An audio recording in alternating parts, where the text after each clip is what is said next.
આજે હવે સૂક્ષ્મજીવોનો માનવ કલ્યાણમાં ફાળો એની અંદર આપણે ઘરગથ્થુ ઉપયોગની વાત કરી દીધી, ઔદ્યોગિક ઉપયોગની વાત કરી દીધી, રસાયણ, ઉત્સેચક અને અન્ય સક્રિય અણુ તરીકે સૂક્ષ્મજીવનો ઉપયોગ આપણે જોઈ લીધો. ગઈકાલે સુએજ ટ્રીટમેન્ટમાં આપણે એનો ઉપયોગ જોઈ લીધો. હવે આજે આપણે બાયોગેસની વાત કરવાની છે કે બાયોગેસ ઉત્પાદનમાં સૂક્ષ્મજીવનો ફાળો શું. તો મિત્રો ધ્યાન રાખજો, અક્ષર થોડા વધુ પડતા નાના થઈ ગયા છે, પણ એની ચિંતા કરશો ને, એની બહુ જરૂર નથી. આપણે એ ટોપિક એકદમ સહેલો છે. બાયોગેસ ઉત્પાદનની અંદર શું છે, તો પહેલા તો બાયોગેસની તમારે સમજ મેળવવાની છે તો ભાઈ બાયોગેસ એ ખરેખર છે શું. તો બાયોગેસ એ ખરેખર તો વાયુઓનું એક મિશ્રણ છે. બાયોગેસ એ શું છે, તો જુદા જુદા વાયુઓનું એક મિશ્રણ છે જે આપણને સૂક્ષ્મજીવોની પ્રક્રિયાથી પ્રાપ્ત થાય છે. તો અહીંયા બાયોગેસ શું છે, તો બાયોગેસ એ વાયુઓનું મિશ્રણ છે જે આપણને જુદી જુદી સૂક્ષ્મજીવોની પ્રક્રિયાથી પ્રાપ્ત થાય છે. તો ધ્યાન રાખજો, તો પહેલો મુદ્દો લખેલો છે, ધ્યાનપૂર્વક જુઓ, એવો તો થોડું ઝૂમ કરીને જુઓ. તો બાયોગેસ એ વાયુઓનું મિશ્રણ છે જે સૂક્ષ્મજીવોની પ્રક્રિયાથી મેળવાય છે. બોલો, ક્લિયર? એનો ઉપયોગ આપણે ક્યાં કરીએ છીએ, તો એનો ઉપયોગ આપણે બળતણ તરીકે કરીએ છીએ. બોલો, ક્લિયર? તો અહીંયા સીધી વસ્તુ છે, ત્રણ મુદ્દાઓ આપણને ખબર પડી ગઈ. તો ભાઈ બાયોગેસ એ વાયુનું મિશ્રણ છે, બાયોગેસ એ સૂક્ષ્મજીવોની પ્રક્રિયાથી બનાવી શકાય છે અને એનો ઉપયોગ આપણે બળતણ તરીકે કરીએ છીએ. તો ચલો અહીંયા આગળ આ બાયોગેસ વિશે આગળ વાત કરવી છે. તો આ જે સૂક્ષ્મજીવોની પ્રક્રિયા કીધી છે ને, એ સૂક્ષ્મજીવો એ બે પ્રક્રિયા કરશે. કીધું તો ખરા કે સૂક્ષ્મજીવની પ્રક્રિયાથી મેળવાય છે, પણ સૂક્ષ્મજીવો બે પ્રક્રિયા કરશે. એક તો સૂક્ષ્મજીવો પોતે પોતાની વૃદ્ધિ કરશે અને એ સૂક્ષ્મજીવો પોતાનું ચયાપચય પણ કરશે.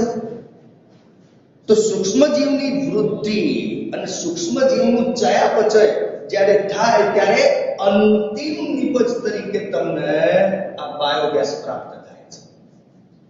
ખ્યાલ આવે છે ને? તો ધ્યાન રાખજો, અહીંયા મેં 4 મુદ્દા કીધા છે અત્યાર સુધી. મુદ્દો નંબર 1, બાયોગેસ એ વાયુઓનું મિશ્રણ છે. મુદ્દા નંબર 2, બાયોગેસ એ સૂક્ષ્મજીવની પ્રક્રિયાથી મેળવવામાં આવે છે. મુદ્દા નંબર 3, બાયોગેસ એ બળતણ તરીકે ઉપયોગી છે. અને મુદ્દા નંબર 4, બાયોગેસ એ સૂક્ષ્મજીવોની વૃદ્ધિ અને ચયાપચયના પરિણામે અંતિમ નિપજ તરીકે પ્રાપ્ત થતા વાયુ તરીકે છે. હવે ચલો અહીંયા સૂક્ષ્મજીવ એ વૃદ્ધિ અને ચયાપચય કરશે ત્યારે કયા કયા વાયુ મળશે એનો આધાર, એ વાયુના પ્રકારનો આધાર એ સૂક્ષ્મજીવ અને કયા કાર્બનિક દ્રવ્ય નું આપણે આઠવણ કર્યું છે એના ઉપર છે. તો મુદ્દો આ નીટ માટે બહુ અગત્યનો છે. હું તમને ઉદાહરણ આપીને સમજાવું કે માની લો હું અહીંયા લખું છું, જો ખીરું છે, ખીરું. ખીરાનો મતલબ તમને ખબર છે કે આપણે કોઈ પણ લોટ પલાળ્યો છે તો આપણે ખીરું કહીએ છીએ, બરાબર? ચલો ખીરાનું જે આપણે આઠવણ કરીએ છીએ, બરાબર, એ જ રીતે ચીઝ આપણે બનાવીએ છીએ તો એના માટે પણ જે આઠવણ કરીએ છીએ, તો ખીરાની ચીઝ માટે આપણે જે આઠવણ કરીએ છીએ તો આઠવણ દરમિયાન માત્ર ને માત્ર કાર્બન ડાયોક્સાઇડ વાયુ જ પ્રાપ્ત થાય, બીજો કોઈ વાયુ પ્રાપ્ત ના થાય. એટલે ખીરા માટે અને ચીઝ માટે તમે જે આઠવણ કરો છો તેમાં ખાલી કાર્બન ડાયોક્સાઇડ વાયુ જ પ્રાપ્ત થશે. પણ જો સેલ્યુલોઝ છે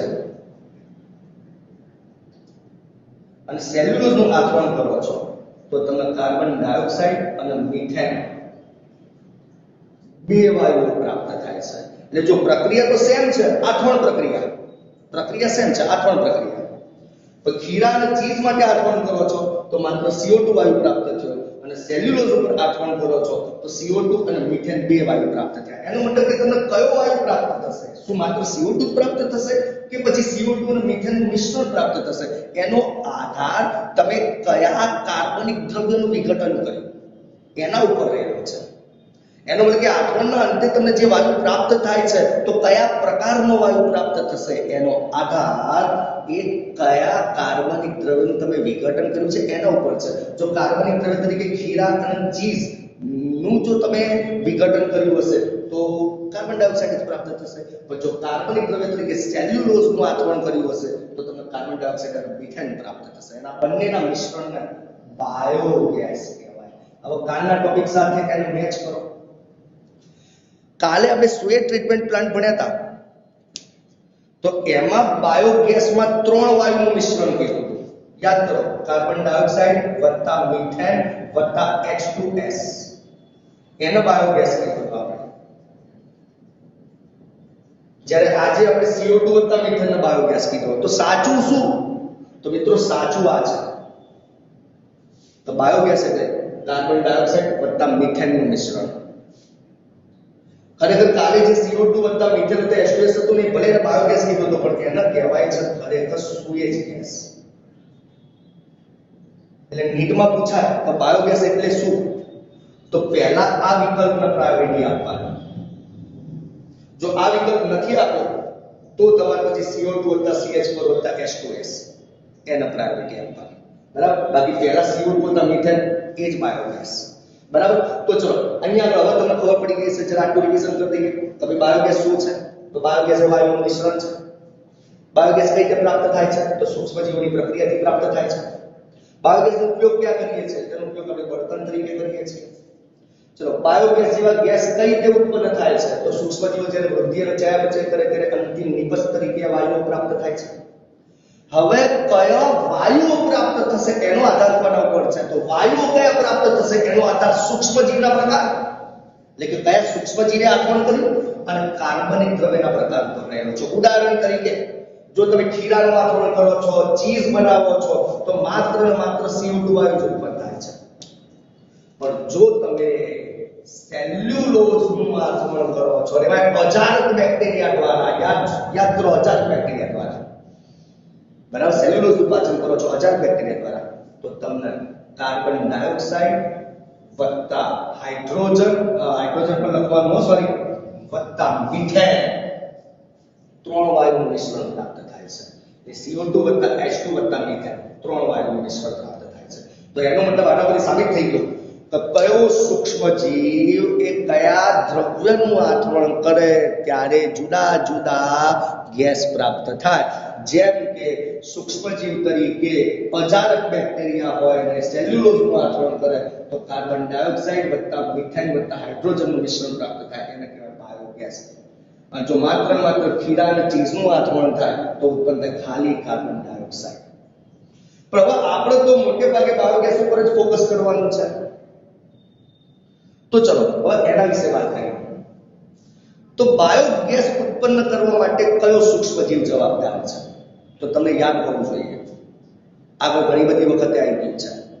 તો કે બાયોગેસ ઉત્પન્ન કરવા માટે એક અજારક બેક્ટેરિયા જેનું નામ છે મિથેનોજેન્સ, જેના મિથેનોબેક્ટેરિયા પણ કહેવાય.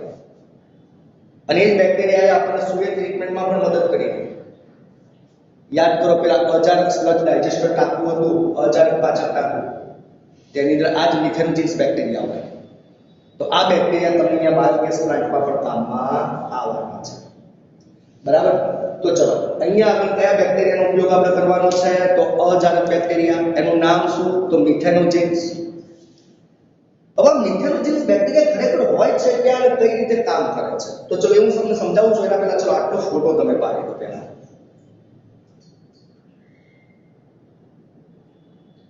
સ્ક્રીનશોટ પાડી લો. ચલો તો અહીંયા કઈ રીતે આ બેક્ટેરિયા કામ કરશે અને કઈ રીતે આથવણ કરશે તે વસ્તુ સમજાવું છું તમને.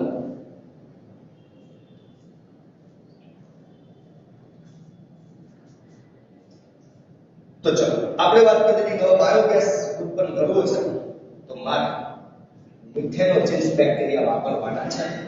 તો પહેલા મિથેનોજિન્સ બેક્ટેરિયા હોય છે કે એની વાત કરવાની છે.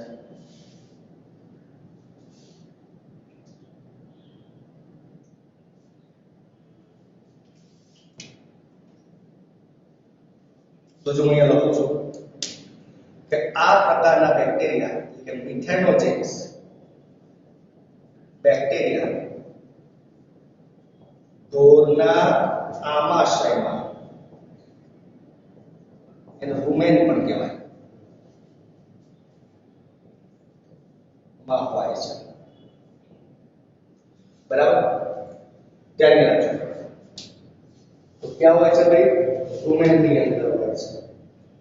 ઢોરના આમાશયમાં હોય છે. રૂમેન શું છે? તો રૂમેન એ જઠરનો એક ભાગ છે.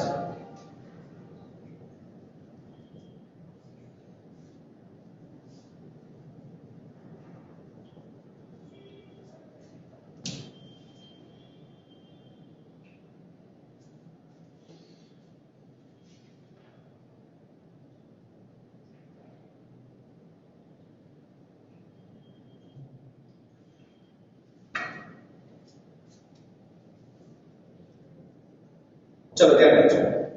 આપણે વાત કરી હતી અત્યાર સુધી તો ભાઈ બાયોગેસ બળતણ તરીકે ઉપયોગી છે, સૂક્ષ્મજીવોની પ્રક્રિયાથી ઉત્પન્ન થાય છે. બરાબર? કયા પ્રકારનો ગેસ ઉત્પન્ન થશે એનો આધાર એ સૂક્ષ્મજીવના પ્રકાર અને કોનું વિઘટન કરે છે એના ઉપર છે. બરાબર? જો તમે ખીરાનું વિઘટન કરો છો તો એકલો કાર્બન ડાયોક્સાઇડ ઉત્પન્ન થશે, અને જો તમે સેલ્યુલોઝનું વિઘટન કરો છો તો કાર્બન ડાયોક્સાઇડ વત્તા હાઇડ્રોજન વત્તા મિથેન ઉત્પન્ન થશે. ઓકે, પાર્ટી વાત કરી દીધી. હવે આપણને એમ થાય કે આમાં બેક્ટેરિયા કયા વાપરવાના છે. બાયોગેસ માટે મેં કીધું કે કયા બેક્ટેરિયા વાપરવાના છે? આપણે મિથેનોજિન્સ. હવે આ મિથેનોજિન્સ બેક્ટેરિયા ખરેખર હોય છે ક્યાં? તો મિથેનોજિન્સ બેક્ટેરિયા ઢોરના આમાશયમાં હોય છે. આમાશય એ જઠરનો ભાગ છે, જેને અંગ્રેજીમાં રૂમેન પણ કહેવાય. એટલે હવે તમે જ વિચારો શું થશે? તો માની લો કે ઢોર છે, તો ઢોરનું જે જઠર છે એમાં બેક્ટેરિયા ઓલરેડી કુદરતી રીતે છે જ. એટલે જ્યારે ઢોર એ કોઈ ઘાસ ખાશે, એટલે ઘાસમાં સેલ્યુલોઝ હોય કે ના હોય? તો એ ખરેખર સેલ્યુલોઝનું પાચન કરે છે, અને સેલ્યુલોઝનું પાચન કરવા માટે આ બેક્ટેરિયાને મદદ કરે છે. સમજો, ઉત્સેચકો તો સેલ્યુલોઝનું પાચન કરશે, પણ આ બેક્ટેરિયા એને એ કામમાં મદદ કરે છે. એટલે જ્યારે પછી આ ઢોર પોતાનું છાણનો ત્યાગ કરશે, છાણનો ત્યાગ, ત્યારે એના છાણમાં બોલો બેક્ટેરિયા અમુક સંખ્યામાં આવવાના કે નહીં આવવાના? તો આવવાના. સીધી વસ્તુ છે, જઠરમાં હતા એટલે ખોરાકની સાથે અમુક બેક્ટેરિયા પણ એના છાણમાં આવે. બોલો ક્લિયર? એટલા માટે એનું જે છાણ છે, જેને આપણે ગોબર કહીએ છીએ, એમાં બેક્ટેરિયા ઉચ્ચ માત્રામાં આવી ગયા. કમ્પ્લીટ. અને પછી એ ગોબરનું વિઘટન કરશે, ગોબરમાં રહેલા સેલ્યુલોઝનું વિઘટન કરશે, અને એમાંથી પછી બાયોગેસ ઉત્પન્ન કરશે. આમ ગોબરમાંથી બાયોગેસ ઉત્પન્ન થયો એટલે એને ગોબર ગેસ પણ કહેવામાં આવે છે. પણ મારે આ બાયોગેસ કલેક્ટ કરવો છે, તો હું શું કરીશ? તો એના માટે મારે એક પ્લાન્ટ બનાવવો પડશે. તો ચલો, કઈ રીતે પ્લાન્ટ બનાવવાનો છે? તો ધ્યાન રાખજો. તો માની લો કે મારે પ્લાન્ટ બનાવવો છે, તો હું કઈ રીતે પ્લાન્ટ બનાવીશ? તો ચલો અનનેસેસરી વસ્તુ હું ભૂસી દઉં છું હવે, કારણ કે પ્લાન્ટ બનાવવા માટે જગ્યા જોઈશે. આપણે જગ્યા કરીએ. તો જો સૌથી પહેલા તો તમારે શું કરવું પડશે? ખાડો પાડવો પડશે. ચલો જમીન છે, આ જમીન છે, તો જમીનમાં ઊંડો ખાડો ખોદી દેવાનો. બોલો ક્લિયર? અને ખાડો ખોદી પછી એના પર કોન્ક્રીટ, સિમેન્ટ કોન્ક્રીટ લગાવી દેવાનું. તો ચલો સિમેન્ટ કોન્ક્રીટ લગાવી જેથી મજબૂતાઈ થાય. બોલો ક્લિયર? તો આને આપણે કહીશું પાચન ખોદવું. એને કહીશું પાચન ખોદવું. ઓકે. તો બાયોગેસ પ્લાન્ટની અંદર પહેલા તો ખાડો બનાવી દેવાનો અને કોન્ક્રીટ લગાવી દેવાનું, કે કોન્ક્રીટનો ખાડો. બરાબર? જેની અંદર હવે આપણે શું કરવાનું છે? બધું જે વિઘટન થઈ શકે એવો જૈવિક કચરો છે, છાણ છે, એનો કાદવ સાથે ભરવાનો. એટલે કે તમારે રગડો કરી નાખવાનો. સમજો. તો કઈ રીતે નાખવું પડશે? તો અહીંયા આગળ એક કેબિન હશે, એને કહેવાય અંતરકક્ષ. અને અંતરકક્ષ દ્વારા પાઇપ દ્વારા અંદર નાખવાનું. તો તો અંતરકક્ષની અંદર આપણે શું નાખીશું? તો અંતરકક્ષની અંદર બધો જૈવિક કચરો નાખીશું, છાણ નાખીશું, કાદવ નાખીશું, બરાબર? જે એકદમ રગડા સ્વરૂપે હશે એટલે સીધો ક્યાં જશે? આ પાચન કુવામાં જશે. અહીંયા મેં નાખ્યો એટલે બધો પછી અહીંયા આગળ ગયો પાચન કુવામાં, બરાબર? કમ્પ્લીટ. ઓકે. હા, હવે એના ઉપર ઢાંકી દેવાનું છે આપણો. તો ચલો આને આપણે એ રીતે ઢાંકી દીધું છે આ રીતે, બરાબર? નકર શું થાય? જે વિગત અંતરની ગેસ છે તો બહાર જતો રહે. ક્લિયર? તો આજે ઢાંકી દીધું છે આપણે. હવે શું થશે? તો એ કચરાને ઘણી વખત પછી બહાર પણ કાઢવો પડે છે. તો બહાર કાઢવા માટે પાછું અહીંયા આપણે બહિર્કક્ષ હોય છે. ચોપડીમાં વાત નથી કરેલી, ખાલી હું તમને કહું છું બહિર્કક્ષ હોય છે, બરાબર? એનું જોડાણ પણ અંદર પાઇપલાઇન પર જ હોય છે. એટલે છેલ્લે જે અવશેષ વધે અવશેષ તો બહાર કાઢવો હોય ને તો પછી વેક્યુમ દ્વારા બહિર્કક્ષમાં બહાર લાવવામાં આવે છે. પણ આપણે એ પછી વાત કરવાની છે. હાલ તો મારો બાયોગેસ ઉત્પન્ન કરવો છે. તમે પહેલા શું કર્યું? જમીનની અંદર ખાડો ખોદી દીધો, ખાડો ખોદી કોન્ક્રીટ લગાવી દીધું, કોન્ક્રીટ લગાવી દીધું એટલે પાચન કૂવો બની ગયો. હવે એ પાચન કૂવાની અંદર મારે શું નાખવાનું છે? જૈવિક કચરો, છાણ અને ખાતર. તો પાચન કૂવો ખુલ્લો નથી, ઢાંકેલો છે એટલે બહાર આવી કેબિન બનાવી જશે જેને કહેવાય અંતરકક્ષ. અને અંતરકક્ષની અંદર કચરો નાખીશું બધો, એ કચરો રગડા સ્વરૂપે સીધો અંદર જશે. નાખતા જવાનું, નાખતા જવાનું, નાખતા જવાનું, નાખતા જવાનું, નાખે ગયા, નાખે ગયા, નાખે ગયા, નાખે ગયા, નાખે ગયા, નાખે ગયા. અને એમ લાગે કે 50% જેવો ભરાઈ ગયો છે. પછી શું કરવાનું? તો પછી એના ઉપર જૈવિક કચરો જ નાખવાનો, પણ એકદમ પાતળો રગડો.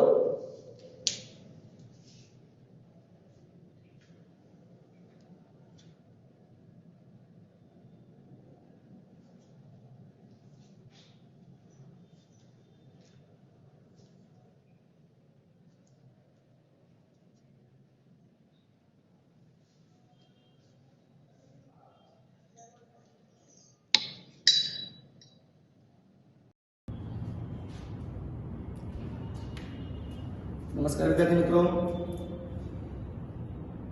મિત્રો. હવે આપણે પાઠના બીજા સેશન તરફ જઈએ છીએ. રોગોની બધી માહિતી આપણે મેળવી લીધેલી છે. હવે આપણું ફોકસ કોના ઉપર છે?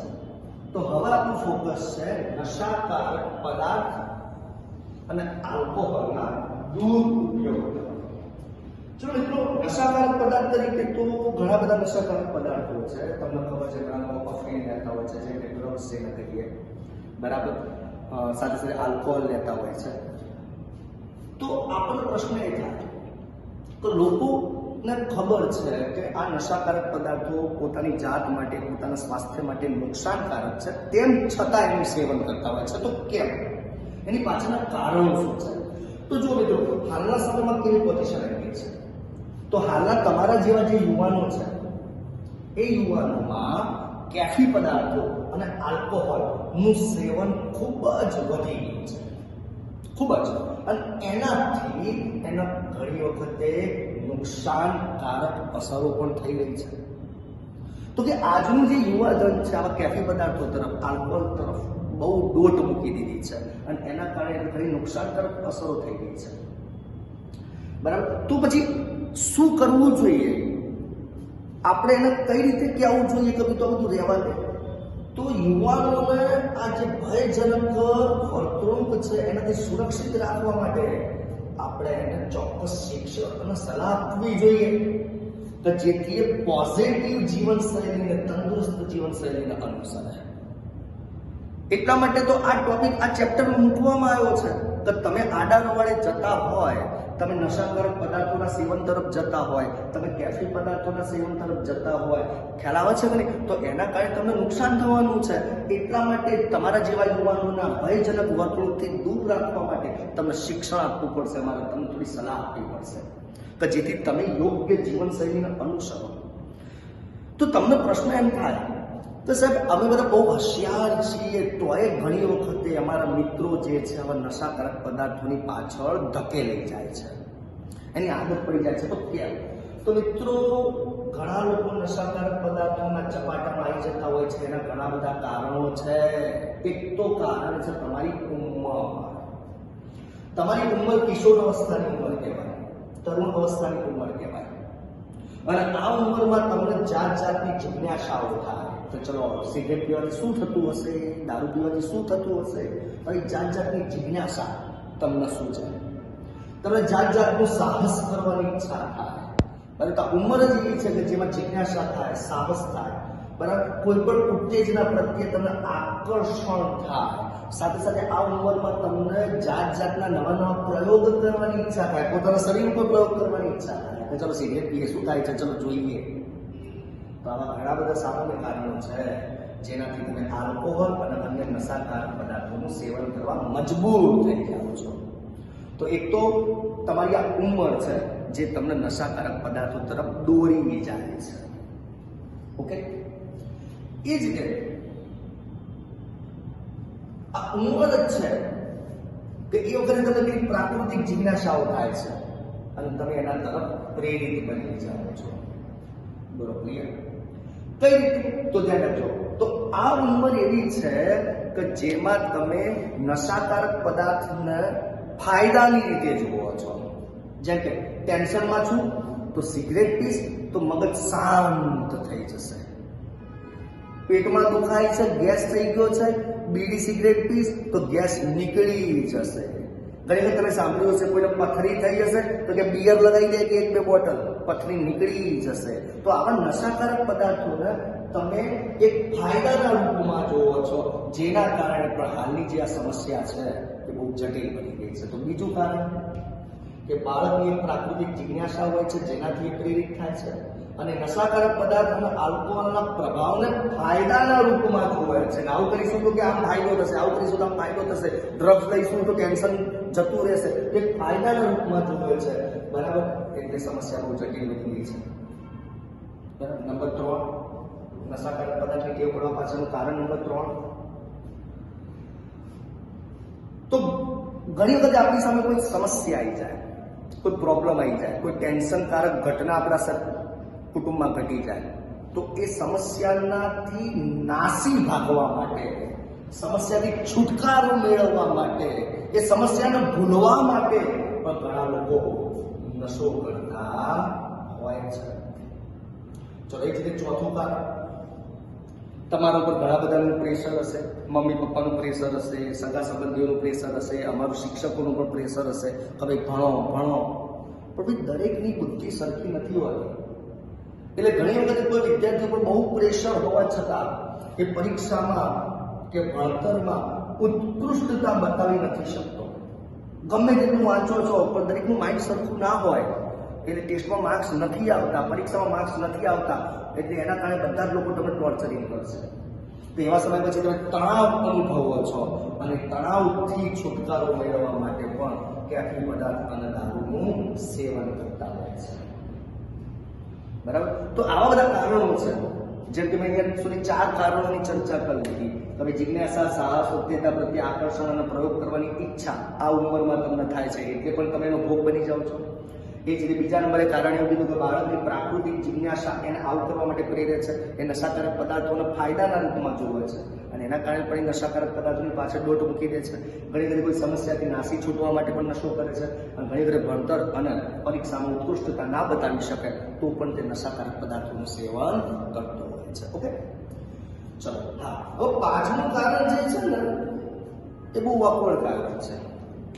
ઘણા લોકો પોતાની જાતને પ્રગતિશીલ બતાવવા માટે, તો ભાઈ અમે તો ફોરવર્ડ છીએ, અમે તો મોટા કુટુંબોમાંથી આવીએ છીએ, અમે તો પૈસાવાળા છીએ, ખ્યાલ આવે છે? એ પોતાની જાતને ફોરવર્ડ બતાવવા માટે પણ નશો કરતા હોય છે.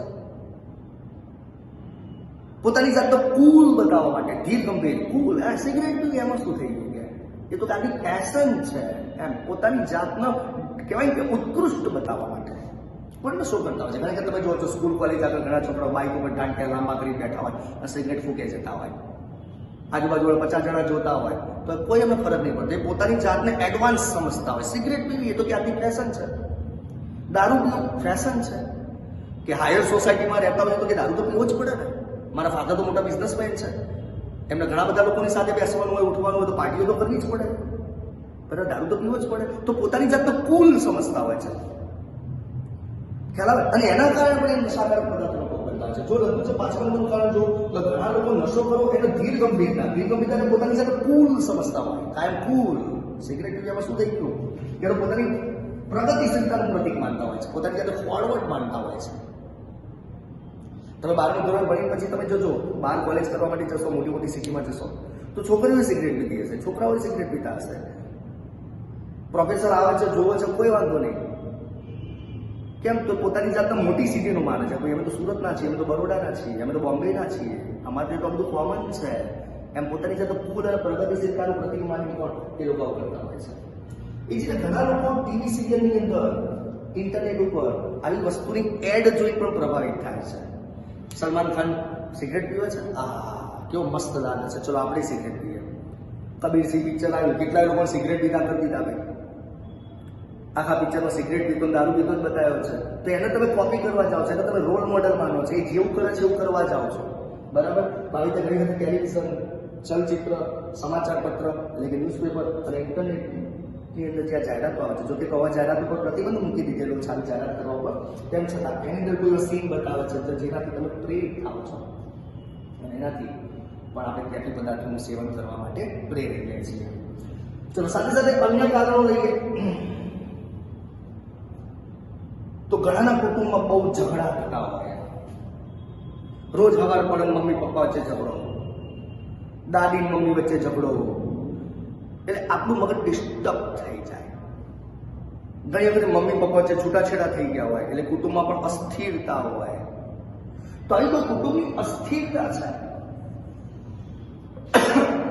એ જ રીતે તમે કોઈ પ્રોબ્લેમમાં ફસાઈ ગયો છો તો તમારી વાતનો કોઈ સાંભળવા વાળું ઘરમાં છે જ નહીં. મમ્મીએ તમને અડધૂત કરી દે છે, પપ્પાએ તમને અડધૂત કરી દે છે. તમારે કોઈકને આગળ પોતાનો ખુલાસો કરવો છે કે ભાઈ મને પ્રોબ્લેમ છે, તમારે વાત કરવી છે, પણ તમે કોઈનો સહારો નથી, તો સહારાનો કોઈ અભાવ હોય તો કુટુંબની અસ્થિરતા હોય, સહારાનો અભાવ હોય. એ જ રીતે તમારા મિત્ર વર્તુળનું તમારો દબાણ હોય. જેમ કે અવારનવાર સાંજે તમે બધા ભાઈબંધો ભેગા થતા હોય, 4 ભાઈબંધો સિગરેટ પીતા હોય, 2 ભાઈબંધ નથી પીતા, તો 4 ભાઈબંધો પેલા 2 ભાઈબંધોને પ્રેશર કરે છે કે આ શું તું તો હાવ માય ખાંડલો છે, સિગરેટ તો પીવાની જ હોય ને, એમ કંઈક તમારું દબાણ કરતા હોય. તો એવા સંજોગોમાં પણ તમે નશાકારક પદાર્થોનો ભોગ બની જાઓ છો. સમજ્યા? ઓકે. ખાસ કરીને નશાકારક પદાર્થોમાં જે હાલ પેટર્ન પડી ગઈ છે, આલ્કોહોલ લેવાની, દારૂ પીવાની, તો મિત્રો એનાથી બહુ નુકસાન થાય છે. એના નુકસાન આપણે 2 ભાગમાં વર્ગીકૃત કરી લઈએ: ટૂંકા ગાળાનું નુકસાન અને લાંબા ગાળાનું નુકસાન. લાંબા ગાળાની વાત કરીએ આપણે તો આપણે ચેતાતંત્રને ધીમે ધીમે નુકસાન કરી દે છે અને આપણે યકૃતને પણ નુકસાન કરી દે છે. તમને ખબર છે, સાંભળેલું હશે કે કોઈ વ્યક્તિ બહુ દારૂ પીતો તો તેનું લીવર ફેલ થઈ ગયું, લીવર સોરાઇસિસ નામ સાંભળ્યું હશે, બરાબર? સાથે સાથે લાંબા ગાળે પૈસા ટકે આપણે ખલાસ થઈ જઈએ છીએ, આર્થિક પતન થઈ જાય છે. લાંબા ગાળે આપણે સમાજમાં પણ આપણું માન મર્યાદા નહીં રહેતું. જો પેલો દારૂડિયો જાય આવું બોલશે તો આપણું સામાજિક પતન પણ થઈ જાય છે. સમજાય છે આટલી વસ્તુ? પણ લાંબા ગાળાનું નુકસાન છે. ટૂંકા ગાળાનું નુકસાન તો ઘણી વખત જો બહુ દારૂ પી લીધો અને લોહીમાં આલ્કોહોલનું પ્રમાણ 3% જેટલું થઈ ગયું, 3% કે એનાથી વધી ગયું, તો વ્યક્તિનું હૃદય અને ફેફસા તાત્કાલિક બંધ થઈ જાય છે, વ્યક્તિનું તાત્કાલિક મૃત્યુ થઈ જાય છે. તો એ પણ ટૂંકા ગાળાથી થતું નુકસાન છે. તો મિત્રો આ રીતે નશાકારક પદાર્થોના ઝપાટામાં આપણે આવી જતા હોય છે. એના 7 કારણો બતાવ્યા મેં, બરાબર? હવે એનાથી થતા બીજા નુકસાનો અને અન્ય કેફી પદાર્થો વિશે આપણે આવતીકાલે ભણવાનું છે. Okay, thank you.